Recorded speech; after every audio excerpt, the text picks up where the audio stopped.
Welcome class अध्याय UPSC में आपका स्वागत है। आज हमारा इंडियन पॉलिटी लेक्चर सीरीज का एक इम्पॉर्टेंट चैप्टर है basic structure of constitution and Keshavananda Bharati case, यानी संविधान की मूल संरचना एवं न्यायिक समीक्षा भी इसमें हम पढ़ने वाले हैं। ठीक है, ये चैप्टर सिर्फ एक दिन की कहानी नहीं है, ये चैप्टर कई दशकों की कहानी है जो कि क्या हो लास्ट में एक कॉन्सेप्ट के रूप में उभर के आती है। बेसिक स्ट्रक्चर डॉक्ट्रिन यानी संविधान की मूल संरचना क्या है, इसको हम जानेंगे। ठीक है, और फटक से इस लेक्चर को कंप्लीट करते हैं एक बेसिक अंडरस्टैंडिंग के साथ। चैलेंजिंग हो लेक्चर आपके लिए भी, मेरे लिए भी चैलेंजिंग है पढ़ाना। ठीक है, तो आप पहले एक कॉपी लीजिए, पेन लीजिए और स्टार्ट करते हैं बिना किसी देरी के। देखो, 24 अप्रैल बहुत इंपॉर्टेंट दिन है इंडियन कॉन्स्टिट्यूशन में। इस 24 अप्रैल 1973 के दिन Keshavananda Bharati versus state of Kerala का केस आता है। एक इम्पॉर्टेंट जजमेंट आती है।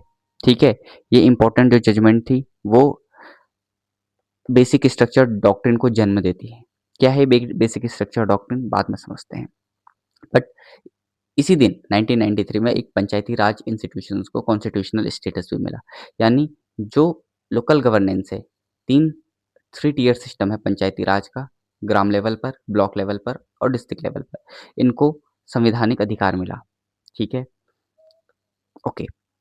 अब जब कहानी शुरू होती है तो ये कहानी कई ज़्यादा कंट्रोवर्सीज है। इतनी कंट्रोवर्सीज है इसमें कि इस कंट्रोवर्सीज को समझना आसान नहीं होगा। ठीक है, बट पेशेंस रखिए, सब समझ में आ जाएगा।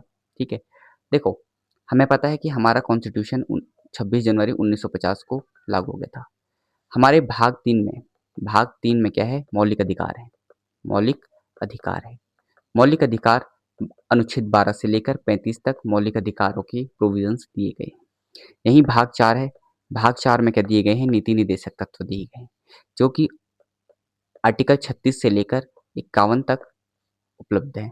ठीक है, इन्हीं में जो आर्टिकल 12 है, ये राज्य की परिभाषा बताता है कि राज्य क्या है, कैसा है, राज्य कौन हो सकते हैं। ठीक है, तो इस राज्य की परिभाषा जो 12 में है, आर्टिकल 12 में है, वही क्या है, डीपीएसपी के लिए भी आर्टिकल 36 में है कि यानी वही परिभाषा डीपीएसपी के लिए राज्य की होगी, जो किसके लिए है, मौलिक अधिकारों में के लिए है और अनुच्छेद 12 में निहित है।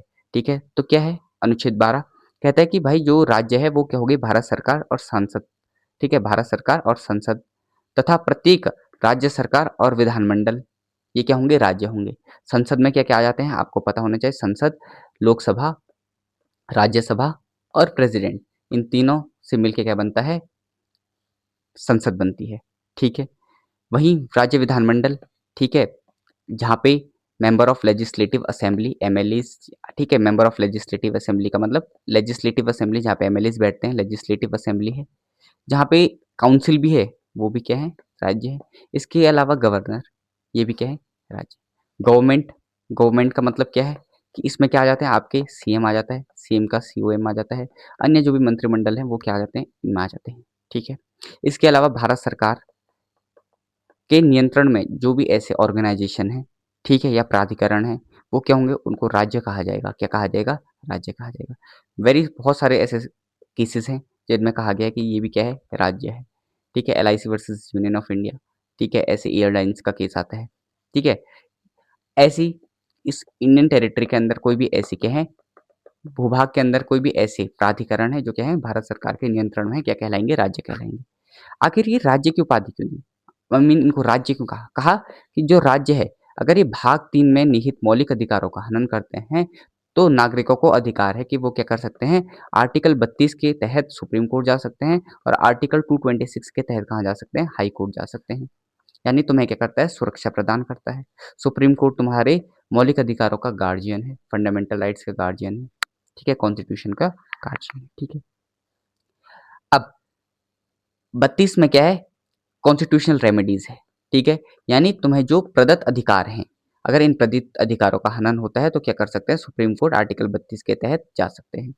ठीक है, जो ये लड़ाई थी बेसिक स्ट्रक्चर डॉक्ट्रिन के इवोल्यूशन में, जो ये लड़ाइयाँ चल रही थी, ये फंडामेंटल राइट्स वर्सेस डीपीएसपी की थी, मौलिक अधिकारों वर्सेस राज्य की नीति निर्देशक तत्व। राज्य की नीति निर्देशक तत्व कहते हैं कि राज्यों को हम क्या करेंगे, कुछ ऐसी, ठीक है, राज्यों को कुछ ऐसे ब्लूप्रिंट देंगे जिस ब्लूप्रिंट के हिसाब से वो क्या कर सकते हैं, नीतियों को लागू कर सकते हैं पार्लियामेंट या गवर्नमेंट ऑफ इंडिया क्या कर सकती है, ऐसी नीतियां बना सकती है। मान लो इकोनॉमिक, चलो मान लो हमें क्या है, धर्म का अधिकार है, ठीक है, 25 से लेकर हमारा 28 तक क्या है, धर्म का अधिकार है। कोई भी citizen of India, individual citizen of India क्या कर सकता है, अपना प्रोफेस कर सकता है, प्रोपोगेट कर सकता है, ठीक है, अपने धर्म को, ठीक है। लेकिन वहीं क्या कहा गया था, आर्टिकल 44 में यूसीसी कहा गया था। क्या कहा गया था, यूसीसी की बात, कि भाई क्या करेंगे हम, धर्म के अलावा यानी धर्म को छोड़कर जो भी क्या है, समान नागरिक संहिता, ठीक है, समान नागरिक संहिता, सभी धर्मों के लिए समान नागरिक संहिता का प्रोविजन लेके आएंगे। तो क्या करना है, आप आने वाले समय में जब हमारा देश इस लायक हो जाएगा, इस तरीके की व्यवस्थाओं के लिए अनुकूल हो जाएगा, तब आप इन पे क्या करना, कानून बनाना, ठीक है। ऐसी आर्टिकल 40 ग्राम पंचायतों के इंस्टीट्यूशन की बात करता है लोकल लेवल पे, ठीक है, गांधीयन प्रिंसिपल है। टीपीएसपी में क्या है, गांधीयन प्रिंसिपल है, लिबरल प्रिंसिपल है, ठीक है, और सामाजिक ऐसे प्रिंसिपल सिद्धांत हैं जिनके बेसिस पे क्या करेगी, राज्य क्या करेंगे, नीतियां बनाएंगे, ठीक है। तो ग्राम लेवल पर क्या करना, ग्राम बनाना है, ग्राम लेवल पर क्या होना चाहिए, ऑटोनॉमी होनी चाहिए, ठीक है। तो ये आर्टिकल 40 में है ना, 40 में। तो इन चीजों को क्या किया, क्या किया जाए, इम्प्लीमेंट किया जाए, और इम्प्लीमेंट हुआ भी। तो सरकारों का काम है इनको इम्प्लीमेंट करना, ठीक है। और फंडामेंटल राइट्स क्या थे, लोगों के अपने मौलिक अधिकार थे। अगर राज्य इनका हनन करती है तो ये क्या करें, अपने अधिकारों को पाने के लिए क्या कर सकती है, कोर्ट में जा सकती है, ठीक है, ओके। तो ये कहानी रही। लेकिन जब संविधान लागू होता है तो संविधान में क्या होती है, बहुत सारी ऐसी क्या आती है, दिक्कतें आती है, यानी चैलेंजेस आते हैं। कॉन्स्टिट्यूशन मेकर ने जब कॉन्स्टिट्यूशन बना रहे थे तो उन्होंने चैलेंजेस फेस किए, उन्होंने चुनौतियों का सामना किया। बट जब कॉन्स्टिट्यूशन इंप्लीमेंट किया जाता है, ठीक है, तो इंप्लीमेंट करने के साथ साथ भी और ज़्यादा चुनौतियां देखी जाती है।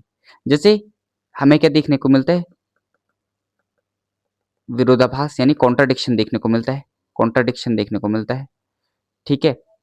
कॉन्ट्राडिक्शन कैसे देखने को मिलता है, कहीं तो फंडामेंटल राइट्स में किसी के धर्म के अधिकारों की बात कही गई है, लेकिन वहीं यूसीसी की बात की गई है जो किसी के धर्म के अधिकारों के क्या थे, अपोज करता था।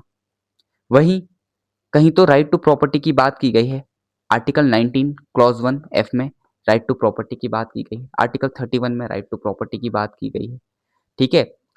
आर्टिकल 19 क्या है, स्वतंत्रता का अधिकार है, तो प्रॉपर्टी रखना, ठीक है, ये क्या है, स्वतंत्रता का अधिकार है नागरिकों का। आर्टिकल 13(1) में क्या है कि कानून क्या करेगा, इनकी रक्षा करेगा, कोई भी किसी की प्रॉपर्टी नहीं लेगा, अगर प्रॉपर्टी लेता है तो उसके लिए क्या करेगा, कंपनसेशन देगा, ठीक है। ये बातें कही गई है 31 में। तो जब ये बातें इनमें कही गई है तो इसी के लिए डीपीएसपी में कॉन्ट्रडिक्शन वाली बातें कही गई है कि राज्य ऐसे लॉ बना सकता है जो क्या हो, किसी सामाजिक आर्थिक रूप से पिछड़े वर्गों के लिए क्या कर सकता है, कानून बना सकता है, ठीक है। यहाँ पे इकोनॉमिक कंसंट्रेशन की बात की कि अगर कोई वेल्थ कॉन्सेंट्रेट करता है तो उन्हें क्या किया जाए, वितरित किया जाए, ठीक है, वेल्थ कंसंट्रेशन ना हो। दूसरी क्या बातें कही है कि भाई सबसे ज्यादा क्या हो, वेल्थ डिस्ट्रीब्यूशन का काम करो, इकोनॉमिक इक्वालिटी लाओ, इकोनॉमिक इक्विटी एंड इक्वालिटी लाओ, क्वालिटी लाओ। कैसे लाओ ये, इसके लिए तुम्हें क्या करना पड़ेगा, कानून बनाना पड़ेगा। जब ये चीजें डीपीएसपी में लिखी गई है तो राज्यों ने क्या किया कि भाई संविधान शुरू होते ही ऐसे कानून बनाने शुरू कर दिए, लैंड रिफॉर्म्स होने लग गए, लैंड रिफॉर्म्स होने लग गए, भूमि सुधार होने लग गया, इसी के तहत अधिनियम बनने लग गए। जब अधिनियम बने तो हर स्टेट ने अपनी तरफ से क्या किया, इनके लिए कानून बनाए। जब ये कानून बनाए भूमि सुधार हेतु, तो बड़े बड़े जमींदारों की भूमियां क्या होने लग गई, छीनी जाने लगी। जब बड़े बड़े जमींदारों की भूमि छीने जाने लगी तो इससे क्या हुआ, उनके मौलिक अधिकारों का हनन हुआ। जब मौलिक अधिकारों का हनन हुआ तो इसके लिए वो सुप्रीम कोर्ट गए, ठीक है। जैसे भूमि सुधार क्या है, भूमि सुधार है कि ये जमींदार है ना, ये फ्री का खा रहे हैं। फ्री का कैसे खा रहे हैं, किसान खेत पर काम करता है, ठीक है, तो कुल पैसा तो किसानों का होना चाहिए, बट जमींदार क्या करता था, इनके उसमें से क्या करता था, पैसे लेते थे, ठीक है। बड़ी बड़ी इनके क्या पास थी, लैंड थी, इतनी ज्यादा लैंड थी कि किसी के पास तो लैंड ही नहीं थी। कोई 90% जो लोग हैं वो क्या है, भूमिहीन है, क्या है, भूमिहीन। बाकी कुछ 2% ऐसे लोग हैं जिनके पास क्या है, 90% से भी ज्यादा क्या है, भूमि। तो ये क्या चल रही थी, असमानताएं चल रही थी समाज में, भारत में, ठीक है। आज़ादी के बाद से, ठीक है? क्योंकि आज़ादी से पहले अंग्रेज़ों का राज था, इस दौरान ये हुआ करता था, ठीक है? अंग्रेज़ों ने ज़मींदार बनाए थे, ज़मींदार बना के वो क्या करते थे, उनसे टैक्स वसूलते थे और फिर वो टैक्स का पैसा अंग्रेज़ों को देते थे, ठीक है? ऐसे ही बहुत सारे सिस्टम आते हैं, रैयतवाड़ी, महलवाड़ी, परमानेंट सेटलमेंट ऐसी जैसी चीज़ें आती हैं, ठीक है? तो इन चीज़ों को ख़त्म करने के लिए, इन प्रथाओं को ख़त्म करने के लिए लैंड रिफॉर्म्स होते हैं, ठीक है? बट ये प्रोविज़न्स हमारे डीपीएसपी में 39 बी और 39 सी में दिए हैं। अगर हम इनके आर्टिकल्स को देखें, तो आर्टिकल देखते हैं 39 बी, ठीक है? देखो पहले राइट टू प्रॉपर्टी क्या है? आर्टिकल 9 में स्वतंत्रता का अधिकार है और इसी के क्लॉज़ 1 के एफ पार्ट में क्या दिया गया है, एफ में क्या दिया गया है, संपत्ति प्राप्त कर सकता है कोई भी व्यक्ति। वो धारण कर सकता है, उसका निपटान कर सकता है, यानी वो बेच सकता है, वो रख सकता है, धारण कर सकता है, ये तुम्हारा अधिकार है, स्वतंत्रता का अधिकार है। मेरा मर्ज़ी, मैं कुछ भी करूँ, ठीक है?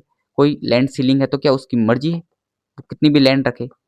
तुम लैंड सीलिंग लगाने वाले कौन होते हो? तुम्हें संविधान ने कोई अधिकार दिया है, तुम लैंड सीलिंग लगा दोगे, ठीक है? बट यहीं 31 में कहा, ठीक है, 31 में कहा 1950 में 44वें कॉन्स्टिट्यूशनल अमेंडमेंट 1978 में ये हट गया था, ठीक है? 44वें संविधान संशोधन अधिनियम से हट गया था ये, ठीक है? तो उस समय कहा गया था कि भाई किसी भी पर्सन की क्या नहीं की जाएगी, प्रॉपर्टी नहीं की जाएगी जिसे क्या है अथॉरिटी ऑफ मतलब कि अथॉरिटी ऑफ लॉ क्या करती है, सेव करती है। तो किसी की भी उसे वंचित नहीं किया जाएगा, किसी की संपत्ति से किसी को वंचित नहीं किया जाएगा। दूसरा, अगर किसी की मूवेबल और इमूवेबल प्रॉपर्टी है, ठीक है? इसे क्या करती है, गवर्नमेंट करती है, एक्वायर्ड करती है फॉर पब्लिक पर्पस, ठीक है? लिया जा सकता है पजेशन, ठीक है? For public purpose. तो उसके लिए क्या है, पब्लिक पर्पस के लिए जब लिया जाएगा, तो उसके लिए क्या दिया जाएगा, कंपनसेशन दिया जाएगा, अमाउंट ऑफ कंपनसेशन लिखा है, ठीक है? Either fixes amount of compensation, ठीक है? तो ये चीज़ कही गई। अब जब ये चीज़ें मौलिक अधिकार में कही गई, तो तुम कौन होते हो हमारे ये करने वाले? उन्होंने कहा क्यों? हमारे पास डीपीएसपी है, हम तो लोगों की भलाई, समाज की भलाई, सोशलिस्ट प्रिंसिपल हैं, गांधीयन प्रिंसिपल हैं, उनका काम करेंगे। तो 39 बी और सी में क्या कहा है? 39 बी और सी में कहा है कि भाई देखो समुदाय के भौतिक संसाधनों का स्वामित्व और नियंत्रण इस प्रकार वितरित किया जाए, यानी डिस्ट्रीब्यूशन किया जाए कि जो समुदाय के जो भौतिक संसाधन है, फिजिकल रिसोर्सेज हैं, ठीक है?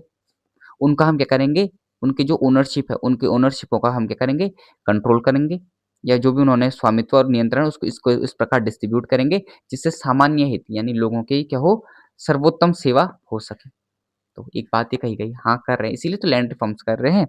बोला अच्छा, आर्थिक प्रणाली के संचालन यानी कि हमें क्या करना है, इकोनॉमिक सिस्टम को क्या करना है, इसके संचालन के लिए हमें क्या करना है, धन और उत्पादन के साधनों का संक्रेदन, आई मीन संक्रेदन, इस संकेंद्रण, ठीक है, आई मीन सॉरी, ठीक है, इसे बोलते हैं कॉन्सेंट्रेशन, ठीक है, केंद्रण, ठीक है, संकेंद्रण क्या है, क्या क्या आम जनता के लिए क्या हो, हानिकारक ना हो। अगर कोई भी लोग अगर वेल्थ कॉन्सेंट्रेशन होता है, मान लो मेरे पास 100 एकड़ जमीन है और किसी के पास सिर्फ 1 एकड़ जमीन भी नहीं है, ठीक है, तो ये क्या है, आम जनता के लिए हानिकारक है। तो इसको हम क्या करेंगे, इसके लिए क्या करेंगे, कानून बनाएंगे, नीतियां बनाएंगे। राज्य विशेष रूप से अपनी नीति बनाए, किस दिशा में बनाए, सुरक्षा की दिशा में निर्देशित करेगा। समझ में आया? तो 39 बी और सी ये था, इसी के तहत क्या बनता था, कानून बनता। बट ये क्या था, कॉन्ट्राडिक्शन थे। ऐसे एक कॉन्ट्राडिक्शन इसमें देखने को मिलता है जिसमें धर्म का अधिकार है 25 से 28 के अंदर, बट वहीं एक कॉन्ट्राडिक्शन यूसीसी में आर्टिकल 44 में भी देखने को मिलता है, ठीक है? ऐसी 46 है, 46 में कहता है, ये भी डीपीएसपी है, इसमें कहता है कि राज्य को निर्देश दिया जाता है कि वो कमजोर वर्गों के लिए, अनुसूचित जातियों के लिए, अनुसूचित जनजातियों के लिए, शैक्षिक व आर्थिक हितों के लिए क्या करे, विशेष सावधानी से बढ़ाए, ठीक है, और उन्हें किसी भी प्रकार का सामाजिक अन्याय और शोषण से बचाए। उस समय तो कास्टिसिज्म बहुत था, एससीज बहुत थे, ठीक है, जो क्या थे, बहुत ज्यादा दलित थे, ठीक है, ऐसे एसटीज थे जिनका क्या हो रहा था, जिनकी जिनके साथ क्या हो रहा था, एक तरीके से शोषण हो रहा था, ठीक है। तो इनके हितों के लिए क्या क्या राज्य ने ऐसे कानून बनाए, ठीक है, क्या कानून बनाए, जैसे एजुकेशनल रिजर्वेशन लॉज बनाए।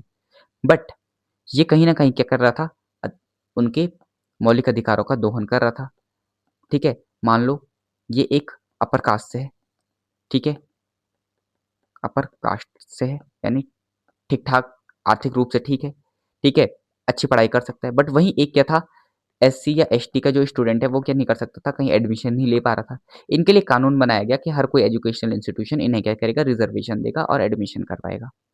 बट इनके लिए तो ठीक था, बट इनके लिए क्या हो गया, इन्होंने कहा कि ऐसे तो हमारे हमारे क्या हो रहा है, हमारे साथ असमानता हो रही है। हमें एडमिशन नहीं मिलेगा, इन्हें एडमिशन मिलेगा, हम लेने लायक है, हमें एडमिशन नहीं मिलेगा। ठीक है, तो बोला कि इससे हमारा क्या हो रहा है, मौलिक यानी कि मौलिक अधिकार, समानता का अधिकार हनन हो रहा है। आर्टिकल 15 कहता है कि धर्म, जाति, नस्ल, लिंग या जन्म स्थान के आधार पर क्या हो, भेदभाव ना हो। ठीक है, भेदभाव कहाँ ना हो, दुकानों में ना हो, सार्वजनिक रेस्टोरों में ना हो, होटलों में, सार्वजनिक मनोरंजन स्थलों में ना हो।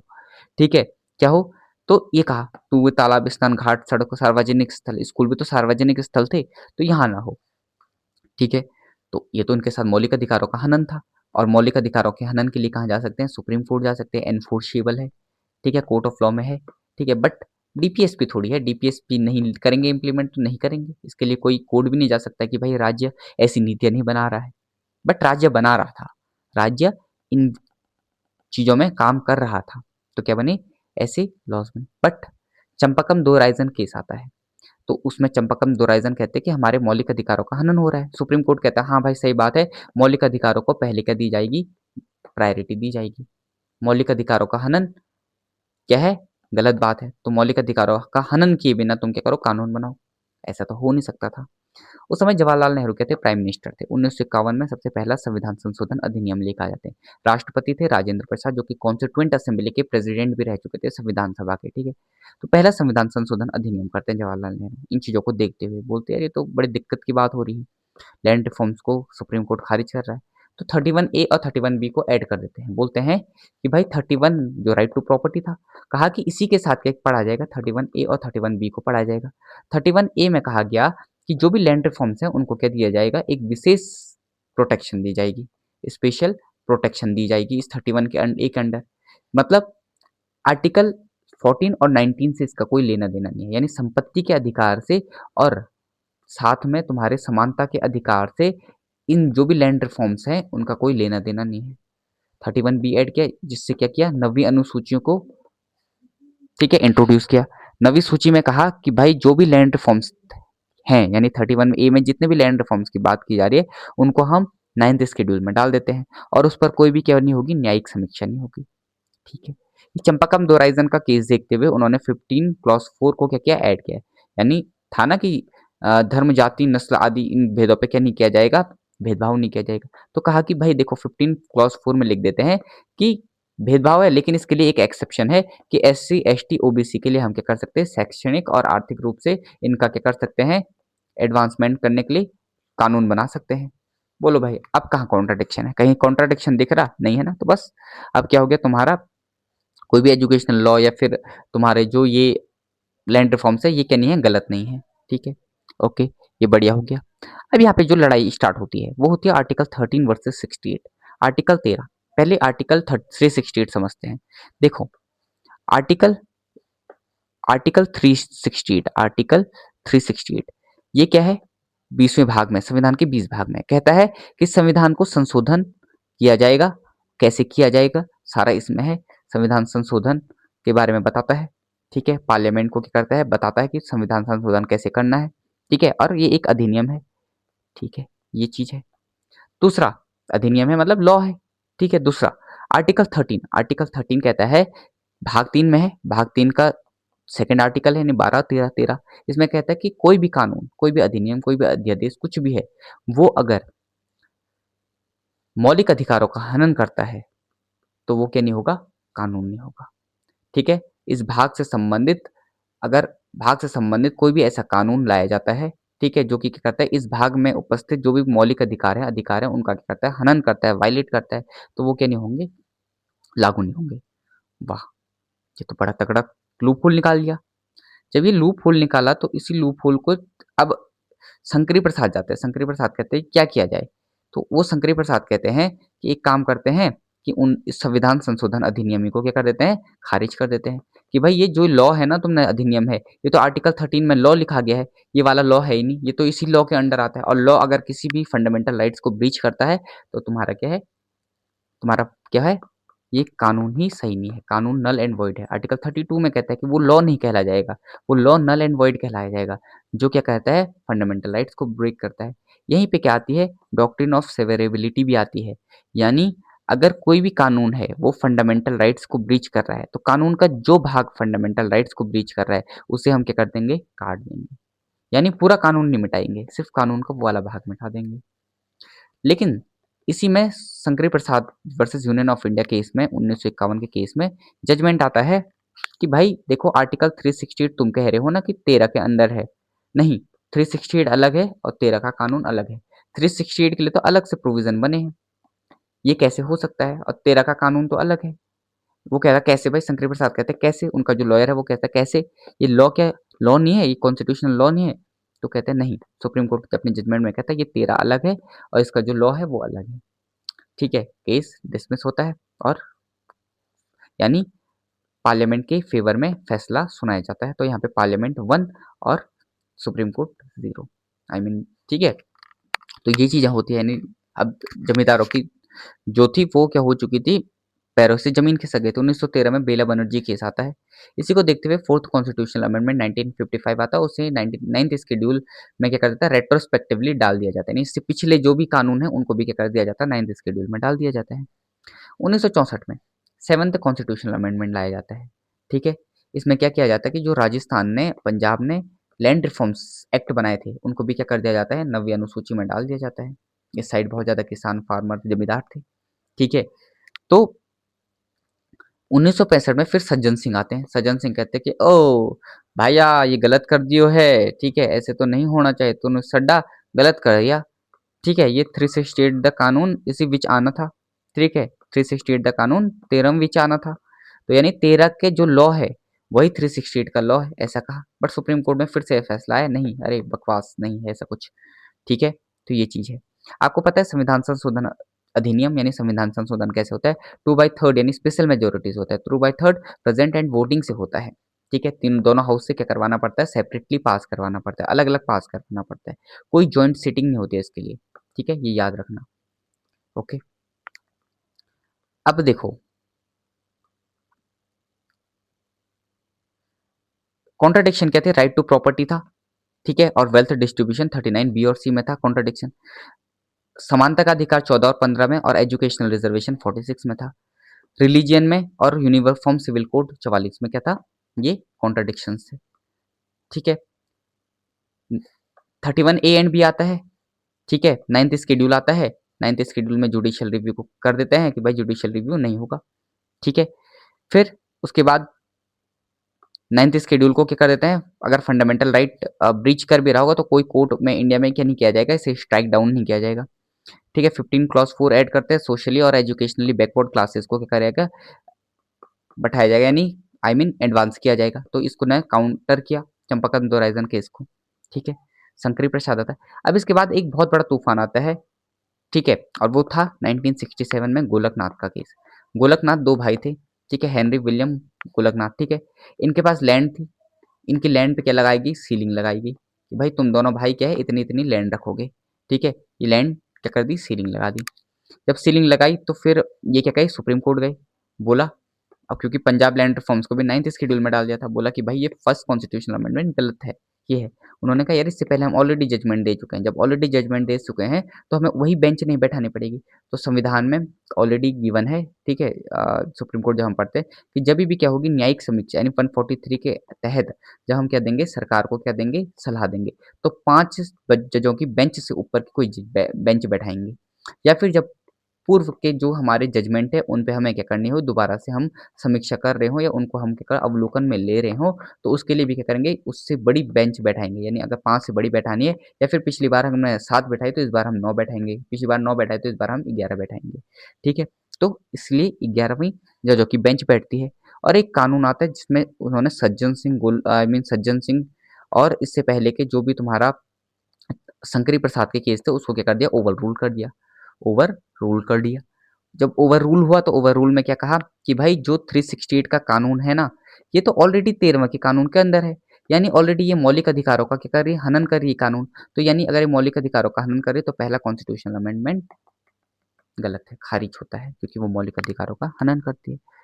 सरकार के पैर से जमीन खिसक जाती है 1967 में।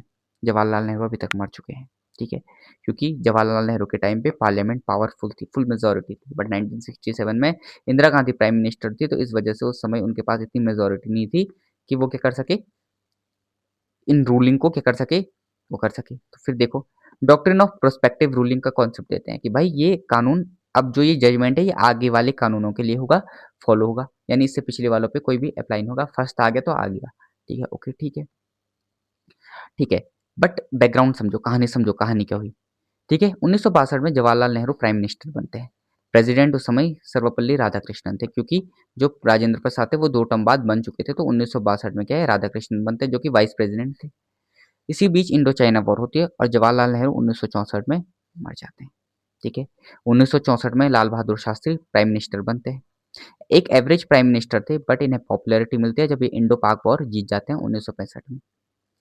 उस समय थोड़ा बहुत फूड सिक्योरिटी का कंसर्न आ गया था, अकाल पड़ गया था, तो इस वजह से उन्होंने कहा कि अब मैं सोमवार की रात को खाना नहीं खाऊंगा, एक दिन में खाना छोड़ूंगा।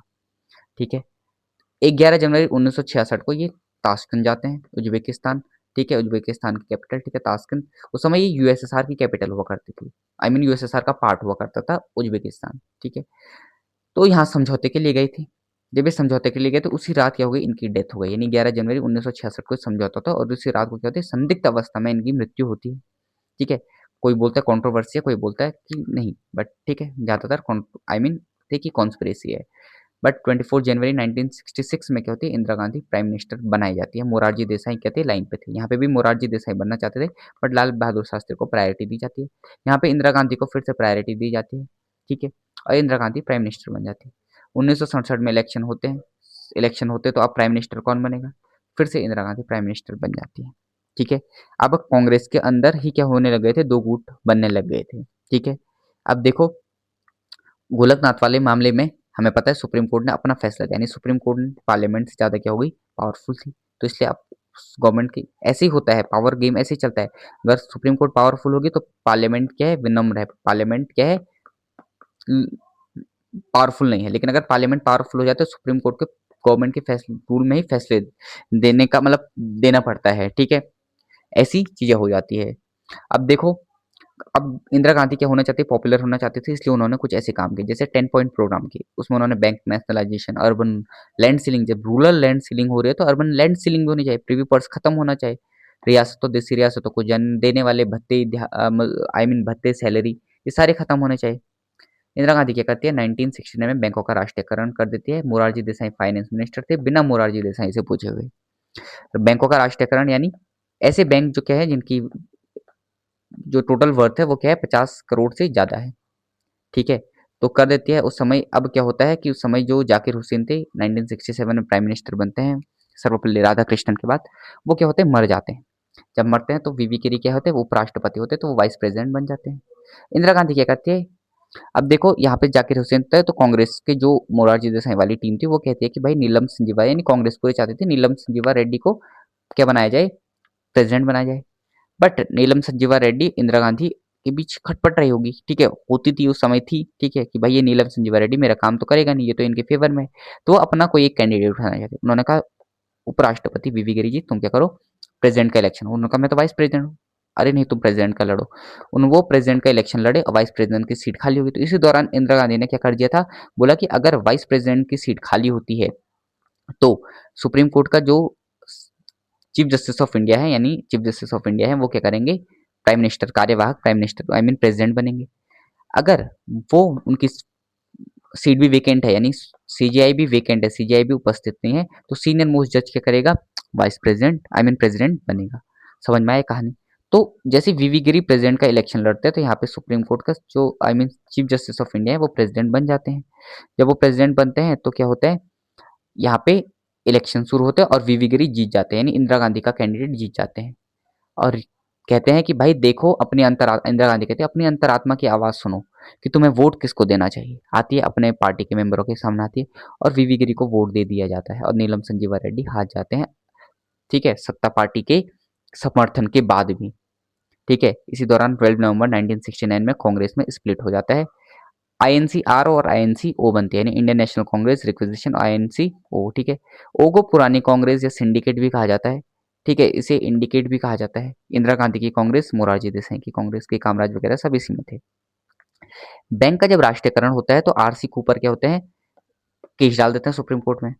बोलते कि भाई किस बात का कंपनसेशन दे रहे हो, कंपनसेशन देने का प्रावधान देखो इनका। दूसरी बात अध्यादेश लाया क्योंकि जब बैंकों का नेशनलाइजेशन खारिज कर दिया था, बैंकों का राष्ट्रीयकरण किया, तो इसी के अगेंस्ट क्या होने लगे, सुप्रीम कोर्ट में केस गया। अब जब गया तो इन्होंने कहा कि भाई गलत है ये, तो सुप्रीम कोर्ट ने कहा कि 10-1 से क्या कर दिया, फैसला आरसी कूपर के फेवर में सुना दिया। क्या प्रावधान था कि भाई अगर ट्रिब्यूनल बैठेगी जो कंपनसेशन दिया जाए, थी ना कि अगर संपत्ति मूवेबल मूवेबल प्रॉपर्टी को अगर सरकार लेती है तो उसका कंपनसेशन देगी। ट्रिब्यूनल ने कहा कंपनसेशन 10 साल बाद मिलेगा। आर्टिकल 14 वायलेट हो रहा था, तो इस वजह से क्या किया, सुप्रीम कोर्ट ने क्या किया, आरसी कूपर के फेवर में फैसला सुना दिया और बैंक का नेशनलाइजेशन क्या कर दिया, खारिज कर दिया। तुरंत इंदिरा गांधी ने कहा, अब जो ये एक जज थे, मतलब एक जज थे जो सरकार के फेवर में थे, वो थे एएन रे। इनकी रोचक कहानी हम आगे देखेंगे। एक जज सपोर्ट करता है इन्हें, ठीक है। बाद में क्या होता है, अध्यादेश लाया जाता है। अध्यादेश से क्या कर दिया जाता है, बोलते हैं अध्यादेश लाते हैं ना और ये कर देते हैं तुरंत, ठीक है। और जब अध्यादेश बोला कि अध्यादेश, बाद में इसे क्या कर देता है, पारित करके एक्ट बना दिया जाता है, ठीक है, ओके। अब देखो होता क्या है,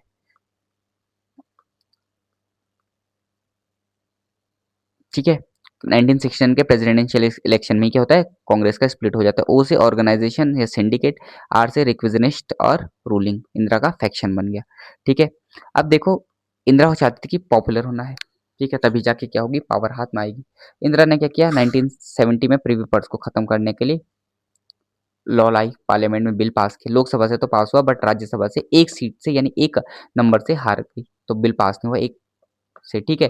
जब बिल पास नहीं हुआ तो अब इंदिरा गांधी को फिर से क्या हो लगता है, धक्का लगता है। एक तरीके से उसके अंदर क्या आग लग जाती कि भाई यार क्या है, पावर में होने के बाद मैं क्या काम नहीं कर पा रही हूँ, कुछ ऐसे काम नहीं कर पा रही हूँ, ठीक है। तो देखो आर्टिकल 291 कहता है कि जो प्रीवी पर्स, देखो 1947 में देसी रियासतों को जोड़ा, उनसे विलय प्रमाण पत्र पे साइन करवाया। जब विलय प्रमाण पत्र पे साइन करवाया तो कहा गया कि तुम्हें क्या दी जाएगी, सैलरी दी जाएगी। तुम्हारे जो डिफेंस, कम्युनिकेशन, फॉरेन अफेयर्स, ये सारे हमें दे दो, बाकी तुम अपना स्टेट में जो अपने रियासतों में कर लो। बट जब 1950 में कॉन्स्टिट्यूशन लागू होता तो बोलते कि अब तुम सब हमें दे दो, हम तुम्हें क्या देंगे, टैक्स फ्री सैलरी देंगे, कंसोलिडेटेड फंड जो कि चार्ज एक्सपेंडिचर होगा वो प्रोवाइड करवाएंगे, यानी वोट नहीं किया जाएगा तुम्हें सैलरी देने के लिए, ठीक है। तुम्हें आर्टिकल 366 क्लॉज 22 में रूलर्स करके क्या दिया जाएगा, प्रोविजंस कि तुम रूलर्स हो, कौन कौन से किस किस प्रोविजंस हो, ठीक है। तो इंदिरा गांधी जब ये पास होता है, इंदिरा गांधी तुरंत ऑर्डिनेंस लाती है और ऑर्डिनेंस में क्या करती है, इनके डेफिनेशन को चेंज कर देती है, ठीक है। इसी के लिए जो केस आता है वो आता है माधवराव का। माधवराव का जो पूरा नाम था, इस वजह से जो केस आता है, अभी आप चेक करना इंटरनेट पे, Maharaja Dhiraj Madhavrao Jivaji Rao Scindia Bahadur versus union of India. Supreme court ने खारिज कर दिया, बोला कि ये ऑर्डिनेंस गलत है, ठीक है, ऑर्डिनेंस गलत है, ठीक है। अब वीवी गिरी क्या बन जाते हैं, प्रेसिडेंट बन जाते हैं, ये आपको बताया, ठीक है। अब 1950 बाद इन्हें जो प्रीवी पर्स मिल रहा था, इंदिरा गांधी प्रीवी पर्स के पीछे पड़ गई थी। इन्होंने क्या कर दिया, अपनी लोकसभा यानी इलेक्शन होने थे, 67 में इलेक्शन हो गए थे। अब 1900 इलेक्शन होने थे 72 में, ठीक है, बट इलेक्शन क्या करवा दिए, खारिज करवा दिए, और 71 में क्या कर दिया, इलेक्शन करवा दिए। तो यानी 15 महीने पहले ही क्या कर दी, लोकसभा भंग कर दी, चौथी लोकसभा, ठीक है। वीवी गिरी के एड एंड एडवाइस, पीएम के एड एंड एडवाइस पे वीवी गिरी ने लोकसभा को भंग कर दिया। 3 साल 9 महीने तक ये चलता है। 1971 में गरीबी हटाओ का कैंपेन, पॉलिटिकल कैंपेन चलाती है, ठीक है। जब ये पॉलिटिकल कैंपेन चलाती है तो 352 सीट्स इंदिरा गांधी जीत जाती है। बोलती है मैं तुम्हारे लिए कर रही हूँ, बैंक नेशनलाइजेशन तुम्हारे लिए कर रही हूँ, प्रीवी पर्सेस तुम्हारे लिए हटा रही हूँ, ऐसे वेल्थ डिस्ट्रीब्यूशन का काम तुम्हारे लिए कर रहा हूँ, आम जनता के लिए कर रही हूँ, इनके लिए थोड़ी कर रहा हूँ। तो सब लोग इसे सपोर्ट करते हैं, ठीक है। आईएनसीआर जो कि इंदिरा गांधी की थी, 352 सीट जीते, बल्कि मोरारजी देसाई वाले सिर्फ 16 सीटें जीतती है, ठीक है। इंदिरा पावरफुल हो जाती है। 1971 में यूएसएसआर का सपोर्ट लेती है, 25 साल का एग्रीमेंट करती है, ठीक है। बांग्लादेश को आज़ाद करवाती है, ठीक है। जब बांग्लादेश को आज़ाद करती है तो इंदिरा को वो पॉपुलैरिटी मिलती जो समय किसको मिल जाती है, हमारे लाल बहादुर शास्त्री को मिल जाती है।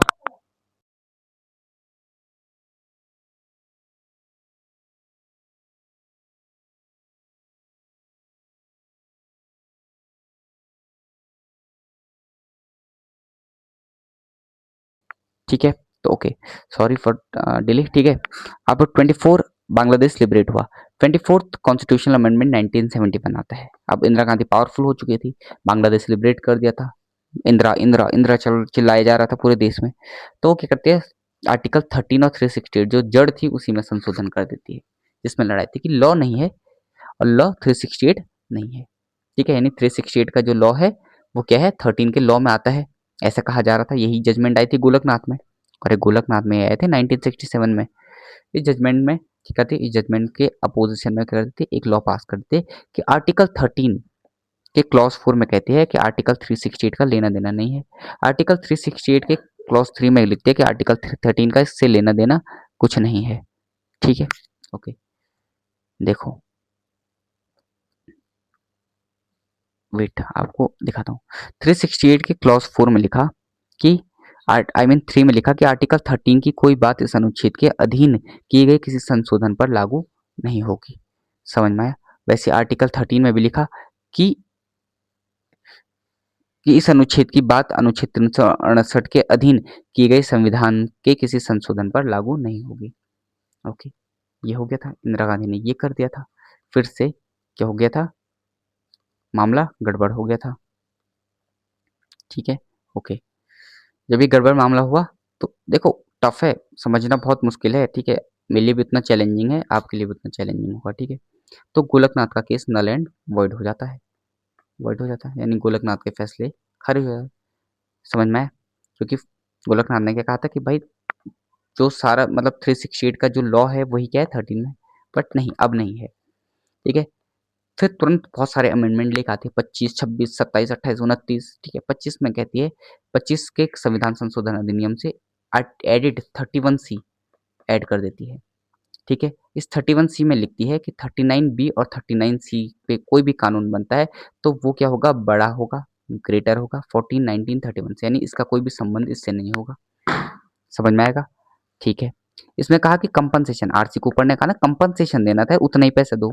सरकार ने कहा उतना ही पैसा देंगे तो सरकार के पास इतना पैसा आएगा कहाँ से, कंपनसेशन दे, और जमीनें तुमने इतनी रखी है अपने पास। कहा कि कंपनसेशन देंगे, बट वो एक अमाउंट देंगे, क्या देंगे, अमाउंट देंगे, और ये अमाउंट हम क्या करेंगे, डिसाइड करेंगे। जरूर नहीं तुम्हारी जमीन 20 एकड़ करोड़ों की है तो हम तुम्हें करोड़ रुपए देंगे, नहीं, हम तुम्हें 1000 भी दे सकते हैं। कंपनसेशन है भाई, रखो। ठीक है, ये हमारी मर्जी। ये हुआ तो फिर से क्या होने लग गया, इन लोगों के बीच क्या होने लगी, आक्रोश बढ़ने लग गया। 26 से क्या कर दिया, प्रिवी पर्स खत्म कर दिया, जाओ प्रिवी पर्स खत्म हो गया। तुम्हारा ये आर्टिकल 362 है, रूलर हटो, नहीं हो तुम रूलर। 29 से तुम्हें सैलरी दी जाएगी, चार्ज एक्सपेंडिचर दिया जाएगा कंसोलिडेटेड फंड ऑफ इंडिया से, तुम्हें टैक्स फ्री सैलरी दी जाएगी, नहीं, तुम क्या हो, कोई प्रिवी पर्स तुम्हें नहीं देना है। ठीक है, आम जनता की भलाई की जब ये सोचा, पता क्या हुआ, जो रियासतें थी, जो रियासतों के रूलर्स थे, वो रातों रात क्या हो गए, रोड पे आ गए। उन्होंने जो अपने अपने महल थे वो क्या कर दिए, होटलों पे बना दिए। ठीक है, आपने टिहरी का होटल देखा होगा। ठीक है, 29th constitutional amendment 1972 land reforms आता है, 9th शेड्यूल आता है, यहीं से केशवानंद भारती की शुरुआत हो जाती है। ठीक है, अब कहानी शुरू होती है। तो 29 से क्या कर दिया, केरला का जो लैंड रिफॉर्म था उसे 9th शेड्यूल में डाल दिया। जब ये 9th शेड्यूल में डाला, ठीक है, ठीक है, क्या किया, to Kerala land reforms act को 9th शेड्यूल में डाल दिया और जुडिशियल रिव्यू से इम्यून मिल गया, स्टेट लेवल डिस्प्यूट हो गया। ठीक है, केशवानंद भारती ने क्या किया, जो शंकराचार्य थे, हेड थे किसके, एडनी, जो केरला का जो मठ है ना, उस मठ के क्या थे, शंकराचार्य थे। ठीक है, केरला गवर्नमेंट ने क्या किया, लैंड रिफॉर्म को 9th शेड्यूल में डाल दिया 29वें संविधान संशोधन अधिनियम से, केरला गवर्नमेंट का जो लॉ था। ठीक है, अब जो मठ का जो मैनेजमेंट है, उनके जो प्रॉपर्टी राइट्स हैं वो भी क्या कर लिए गए, उनसे छीन लिए गए। ठीक है, उनका मैनेजमेंट भी उनसे छीन लिया गया। ठीक है, भारती ने क्या किया, पिटीशन डाला सुप्रीम कोर्ट में, और क्या किया, 24th, 25th और 29th कॉन्स्टिट्यूशन अमेंडमेंट को चैलेंज किया। 25th, 24th, 25th क्या था कि 13 और 368 का कोई लेना देना नहीं है, और 25th का क्या था कि 39B बड़ा होगा 1419 से, और कंपनसेशन, इन दोनों को चैलेंज किया, और 29 को भी चैलेंज कर दिया केशवानंद भारती ने। जब केशवानंद भारती ने ये चैलेंज किया तो फिर क्या होती है, 11 जजों की बेंच बैठती है। ठीक है, गोलकनाथ के जजमेंट को रिव्यू करने के लिए। तो 11 जजों की बेंच बैठी थी गोलकनाथ के जजमेंट को करने के लिए, लेकिन अब क्या होते है, 13 जजों की बेंच बैठानी पड़ी। जब 13 जजों की बेंच बैठानी पड़ी तो फिर क्या होता है, 68 दिन तक इसी क्या चलती है, हियरिंग चलती है। ठीक है, नानी पालकी वाला बहुत ज़्यादा इंपॉर्टेंट, बहुत ज़्यादा फेमस, बहुत ज़्यादा पॉपुलर, बहुत ज़्यादा दिग्गज क्या थे, लॉयर थे। ये हर टाइम क्या करते थे, सरकार के अगेंस्ट करते रहते थे, ठीक है, केस डालते रहते थे, सुनवाई करते थे, लॉयर का काम करते रहते थे। ब्रिलियंटली इन्होंने डिफेंड किया पिटिशनर, ठीक है, अपने पिटिशनर को, ठीक है, गवर्नमेंट के क्लेम को क्या किया, खारिज करने की कोशिश की, ठीक है। फिर आता है 24 अप्रैल 1973 का दिन, बहुत ज़्यादा इंपॉर्टेंट। 7-6 से मेजोरिटी में कौन जीत जाता है, केशवानंद केस को जीत जाता है, ठीक है। इंदिरा गांधी को भी कुछ हद तक इंदिरा गांधी के फेवर में भी फैसला आ जाता है, ठीक है। क्या है देखो, सुप्रीम कोर्ट ने एक नुआंस, ठीक है, एक हिस्टोरिकल जजमेंट क्या कर दिया, पास कर दिया, ठीक है। ऐसा जजमेंट जिसमें पार्लियामेंट्री सोवरेनिटी और कॉन्स्टिट्यूशनल सुप्रेमेसी के बीच में एक थिन लाइन को उसे पकड़ लिया, ठीक है। पार्लियामेंट्री सोवरेनिटी यानी पार्लियामेंट सर्व क्या है, पार्लियामेंट संप्रभु है, कॉन्स्टिट्यूशनल क्या है, सर्वोच्च है। इसके बीच एक थिन लाइन डाली और थिन लाइन को क्या कर लिया, बांध ली, ठीक है, कि भाई ये लाइन क्या है, इस लाइन पे अड़े रहना, इस लाइन के आर पार मत जाना। तो ये बहुत ज़्यादा क्या था, इसलिए ये क्या था, एक लैंडमार्क जजमेंट था, लैंडमार्क जजमेंट था, ठीक है, हिस्टोरिकल जजमेंट था।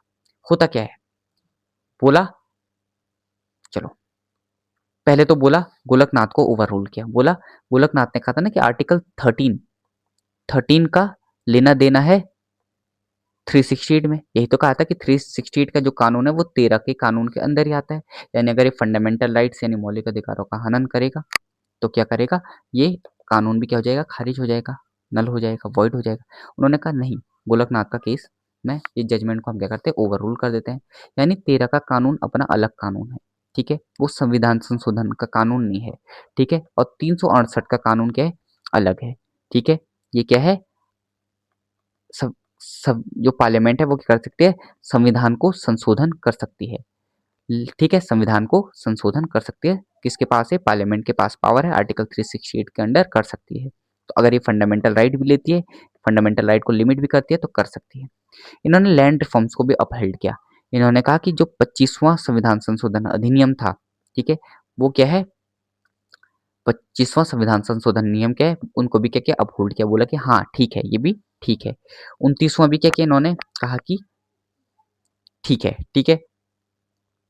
तो गवर्नमेंट क्या कर सकती है, इन सारी चीजों को क्या कर सकती है, ले सकती है, ठीक है, ओके।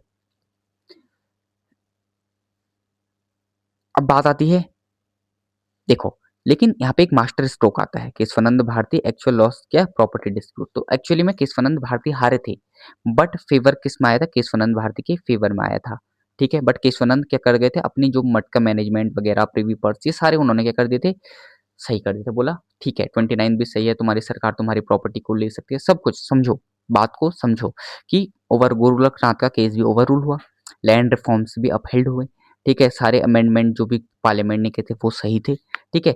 बट इन्होंने कहा कि देखो, एक चीज है, 368 के तहत अगर पार्लियामेंट क्या कर रही है, कॉन्स्टिट्यूशनल अमेंडमेंट कर रही है, लेकिन वो कॉन्स्टिट्यूशनल अमेंडमेंट इस तरीके से करे कि वो संविधान के बेसिक स्ट्रक्चर को यानी मूल ढांचे को बदलने की कोशिश ना करे।